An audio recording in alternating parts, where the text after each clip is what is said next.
ต้องมาอยู่ในสองติด SPK เนาะไปฝากทุกคนมาแกงเบ็ดไม้หน้าน้ำท่วมเนาะคันว่าบ่ได้ปลาเขาก็มาเก็บกี่พวนเลยไปกันทุกคน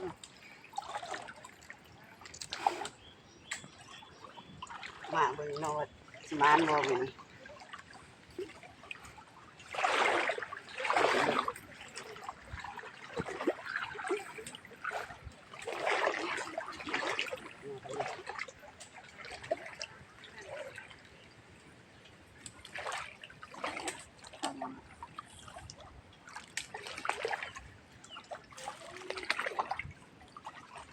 ตีไม้แตกคือเก่า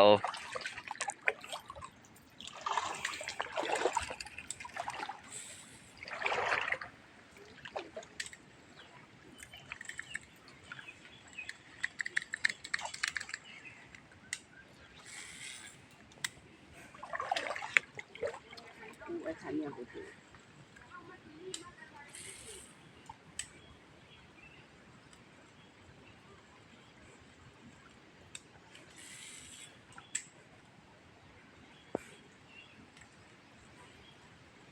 ไม่ใช่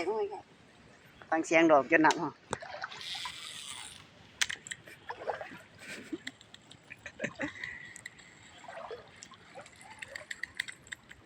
อาจจะบุยป่าเนาะเพื่อนน้ำมันกินแห้งโผด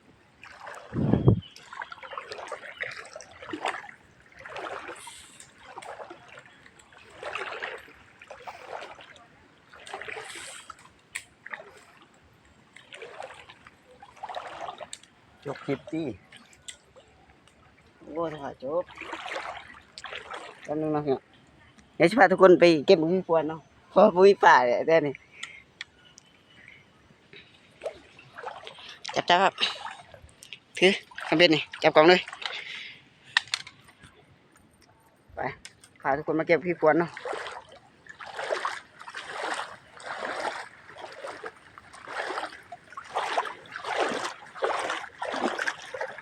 โอ้เจ๊แล้วพี่น้องโอ้แดงกี่กึ่งเลยพี่น้องเต็มเลยพี่น้องป่าหันกองไว้บนพุ่นนะ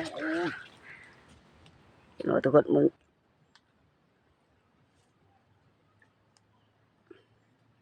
ตีไม้แตกเนาะ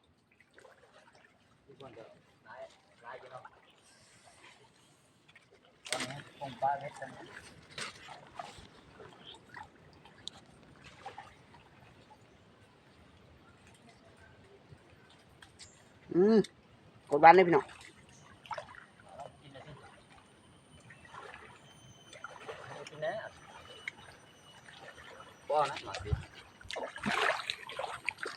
มากับทีมงานเนาะ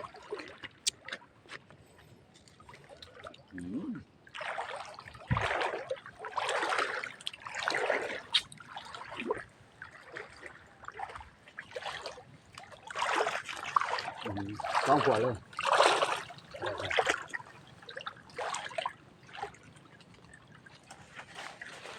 เอาขวดนั้นเลย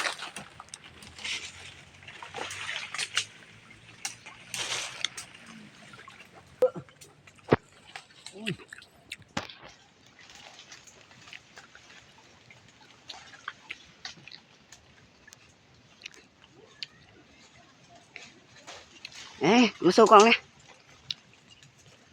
โอ้ยพี่น้องไล่ดิเอาบึ้งมานี่นี่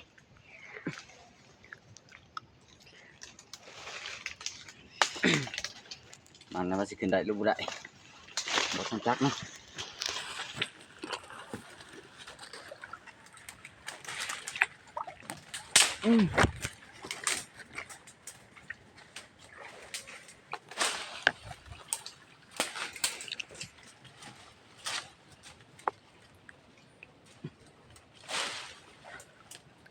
ขวดนี้เนาะ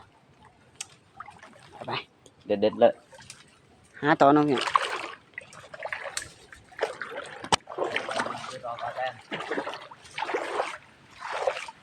โอ้ยฝนกระตกลงมาเลย